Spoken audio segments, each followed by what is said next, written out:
Iya, Halo, iya Pak. iya baik Mbak Dinda. Mbak Dinda punya testimoni Mm, spirit hide ya kalau tidak salah ya.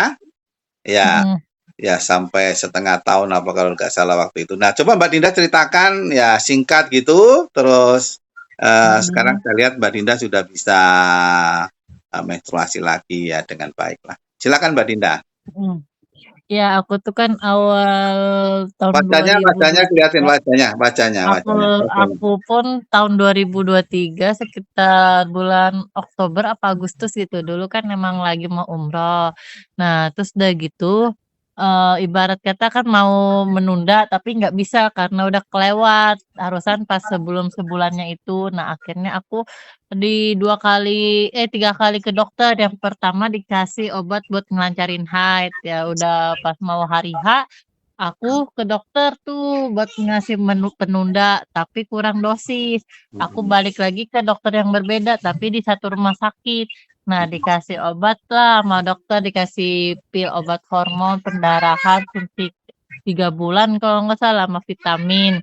Mm-mm. Nah, terus udah gitu, aku tuh selama 3 bulan berturut-turut pas udah selesai umroh balik ke Belitung kok masih haid pendarahan gitu kan sedikit-sedikit. Nah, terus aku tuh ke dokter Stanley katanya masih PCOS, tapi pas habis minum obat itu makin deres. Aku stop pindah ke dokter Intan. Nah, kata dokter Intan, ibu ini masih PCOS juga gitu kan. Aku bingung ini harus gimana. Nah, terus aku nelpon Pak Janu, kata Pak Janu coba minum Citosan 9 kapsul biar berhenti. Nah, udah tuh berhenti dalam seminggu. Nah, kepanjangan nggak head setengah tahun. Aku ke dokter Intan, ya kan, kata dokter Intan, ibu ini masih PCOS, kalau misalkan lebaran nanti di tahun 2024 ibu belum haid juga nanti kita ronsen ya ininya rahimnya gitu kan. Nah, terus habis itu aku mulai panik ini gimana ya. Aku tuh udah berbagai cara ke Pak Janu juga kan, ke Pak Janu, kata Pak Janu coba minum kalsium sama zinc sama Grab. Aku minum, udah pasrahin tuh, udah pasrahin diri lah, udah. Nah, terus habis itu terapi juga kan, terapi kaki, ya kan, terakhir itu.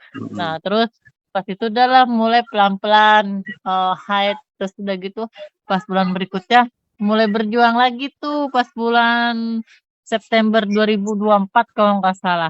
Udah Mm-mm. nyampe seterusnya. Nah, terus istilahnya aku tuh KB juga kan, KB emang ngeganggu. Jadi ibarat kata waktu itu ke pasar udah kayak ada nusuk-nusuk tuh di rahim. Aku Mm-mm. lepas KB lah, lepas KB udah gitu spiral. Nah terus udah gitu sama dokter Intan itu nggak dikasih obat pendarahan, ya kan?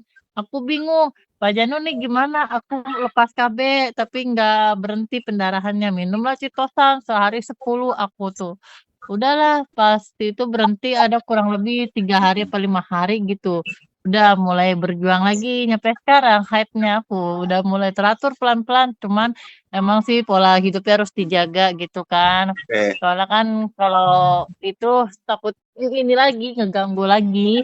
Baik. Gitulah ceritaku. Ya, baik, baik. Terima kasih Mbak Dinda. Jadi Mbak Dinda waktu begitu ada setengah tahun nggak menstruasi itu tadi kan masih ingat produk-produk apa yang diperjuangkan untuk bisa haid kembali? Itu minum Grab lah apa? Grab, Minum Grab, zinc sama Grab, kalsium. Cuman Grab, uh, Singkalum, terus apa? Ada spirulina ya, ya kan gitu ya? spirulina masih ada. Iya, nah, ya baik. Oke. Nah, Ya, cuman kalau misalkan mau mendekati mau head seminggu tunggu 2 minggu minum Grab, udah gitu terapi gitu Pak. baik, terap baik. Oke. Baik, akhirnya bisa haid kembali ya. Saya dengan senang hati mendengar Mbak Hmm, Dinda bisa haid kembali. Oke, luar biasa Mbak ini berbagi dengan sesama ya Mbak, orang lain mudah-mudahan bermanfaat iya, dan Mbak Dinda kita doakan semoga selalu sehat dan lancar amin, rezekinya sama-sama. semuanya ya. Oke, terima kasih ya Mbak Dinda ya. Iya, Oke, iya sama-sama. ya mari.